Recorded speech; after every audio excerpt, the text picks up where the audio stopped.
Our most visionary project to date is actually a collaboration between a church and a condominium on West 16th Street. We not only combined those two structures, but we worked with the church and we crafted a building which actually contributes well to the community. I think it takes determination, it takes a vision between the client and us. Our most noteworthy project was buying an active railway cut on 47th Street to 48th Street between 10th and 11th.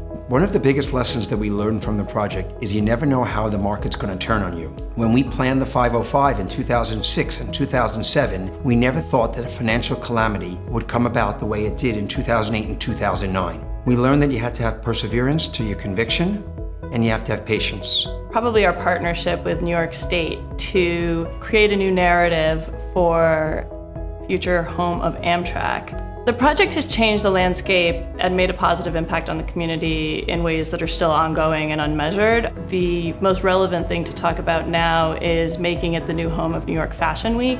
It appreciates and respects and creates a new narrative for these old industrial buildings that are now seen on a global stage.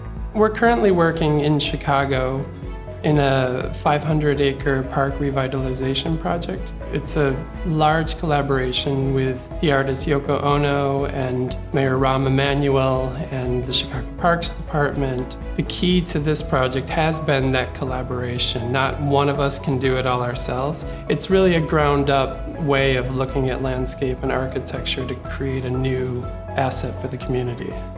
50 West Street is our most innovative or noteworthy project.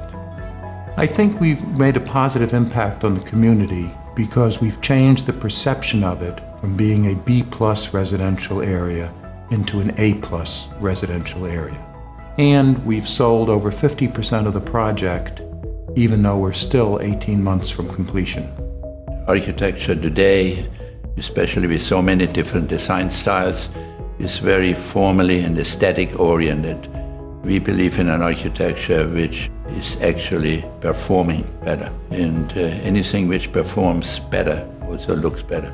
Well, the Power Arbor is the most innovative solar canopy solution really on the planet. It's a sort of a flowering, dynamic sculpture that spins and tracks the sun in a parking lot. And because they have Ethernet access and they have Wi-Fi hotspots, and because they have video screens and interactive communication technologies built right into them, we're experimenting with how that changes the social dynamic of people in parking lots. Currently, I am consulting a developer up in Westchester County on a urban redevelopment project. When we were doing the demographic analysis of the areas, we realized their current high school only has a 47% graduation rate. So as an outshoot of that, we got community involvement in a 501c educational vocational program was developed, and we're now training them in the construction field so that they can have viable employment when the project actually, puts shovel in ground. A big project for us, which was a huge turning point, was the Barclay Center.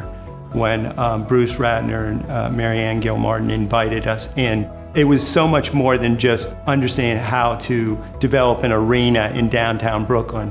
And so what that has done is created this amazing place, this amazing gathering space that's sustainable, smart, almost everyone comes by train. It has very little impact on the surrounding neighborhood, and it's a total cutting-edge piece of architecture.